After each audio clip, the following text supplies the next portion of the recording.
All right, so you want to talk Dracula. Let's talk Dracula. Specifically, you've been dying to know which of all these movies actually holds a candle to Bram Stoker's book, right?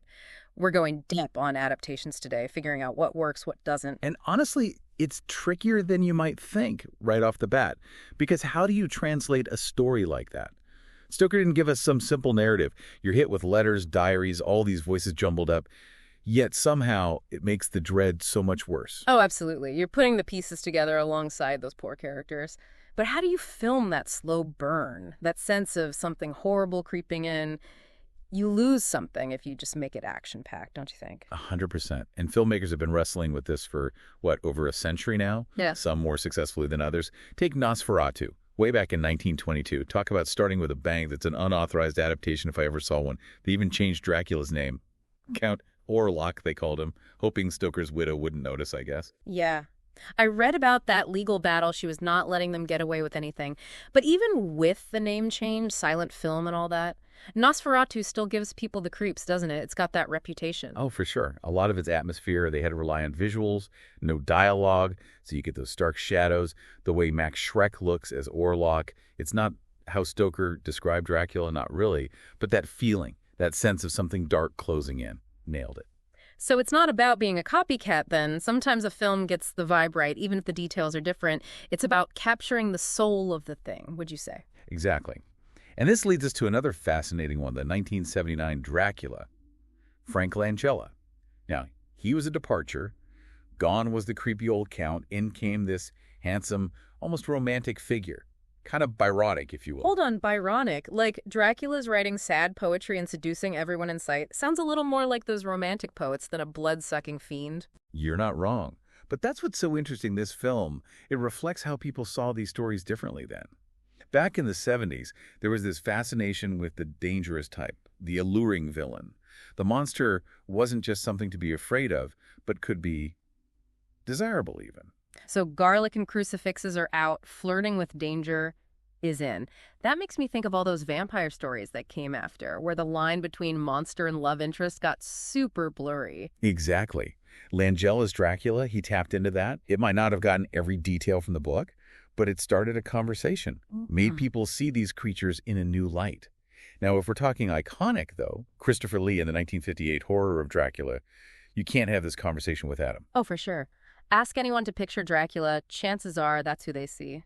If I'm remembering right, though, this one wasn't exactly faithful to the book either, was it? Didn't they make some changes? Oh, a few, to say the least. Plot streamlined, characters' relationships all switched up. And visually, let's just say they went all out. The blood, the castles, those super bright colors Hammer Horror was famous for. It's funny, those aren't even from the book, but everyone associates them with Dracula now. It's like this film invented its own language for the story. That's the magic of film. It can make things iconic, even if they came from the director's mind, not the original story. But let's switch gears again, because the 1974 version with Jack Palance, that's a whole other approach. They tried to make Dracula more historical, you see. You mean the whole Vlad the Impaler connection? Yeah, I'd heard about that. Stoker hints at it, but never goes all in. What do you think? Does tying Dracula to a real person make him scarier, or does it ruin the mystique? $1 million question. Does it ground him, make him brutally real, or take away that supernatural edge? It's a tough balance. Speaking of tough balances. The acting in that one is, well, let's just say Jack Palance is definitely memorable. Not always for the reasons he hoped for, maybe. You win some, you lose some, right? Speaking of memorable, though, 1931 Bela Lugosi. Even if you've never seen it, you know that face, that voice. Iconic doesn't even begin to cover it. He became Dracula for a whole generation, and that film did it. Talk about a product of its time, though. Early talkies, so it's very stagey, lots of dialogue, not much subtlety, just couldn't do that back then. So not exactly faithful to the book's pacing, all that nuance in Stoker's writing, but it's got that other kind of energy, that old school theatrical feel, larger than life. Maybe that's its own kind of faithfulness in a way. You've got a point. It's the question at the heart of it all, isn't it? When adapting Dracula, do you cram in every detail, risk it becoming a mess on screen? Or do you trust the medium? Make something new, but hopefully just as powerful in its own way. We've stumbled onto the big questions now. And we've got even more Draculas to get through. Don't worry, we're not done yet. Stick around, because this is where it gets really good. You know, it's funny. Those limitations in that 1931 Dracula, the way they had to use dialogue, it's almost like they accidentally captured something Stoker himself was doing. Yep. Building that unease with words, because he didn't have spooky music or jump scares, right? Wow, I never thought of it that way, but that's a great point. So when filmmakers did have all those tools, did they hold back, or did they go all in on the spectacle? Well, that's where you get into really interesting territory. Take Coppola, for example. His 1992 Bram Stoker's Dracula, and even that title, right? It's a statement. That film, it dives headfirst into the romantic, almost erotic side of the story. Oh, absolutely. The romance angle. We can't talk Dracula without talking about that. And it's not just that Coppola put Gary Oldman in a nice suit, right? There's a whole different way of seeing that connection between Dracula and Mina. 100%. Coppola, he's drawing these parallels. Love, obsession, desire, despair, all playing out over centuries. Whether you buy it or not, you can't deny how visually stunning that film is. The way he uses those visuals of camera, it pulls you into Dracula's headspace, you know. You feel that longing, that almost Shakespearean tragedy. It's true. Even the music has this really emotional punch to it.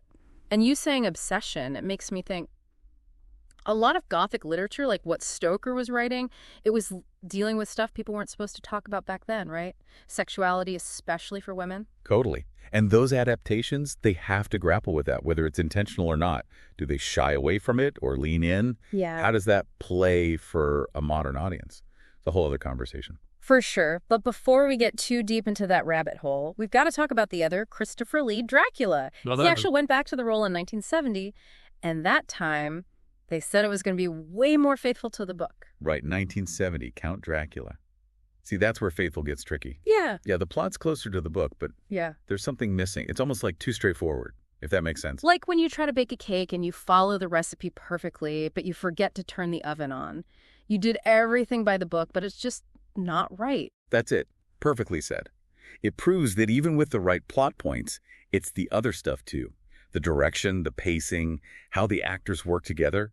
Filmmaking's not just checking boxes, it's its own art form. Makes you appreciate the ones that get that balance right, you know? True to the spirit of the book, but they bring something new and exciting to it too. Absolutely.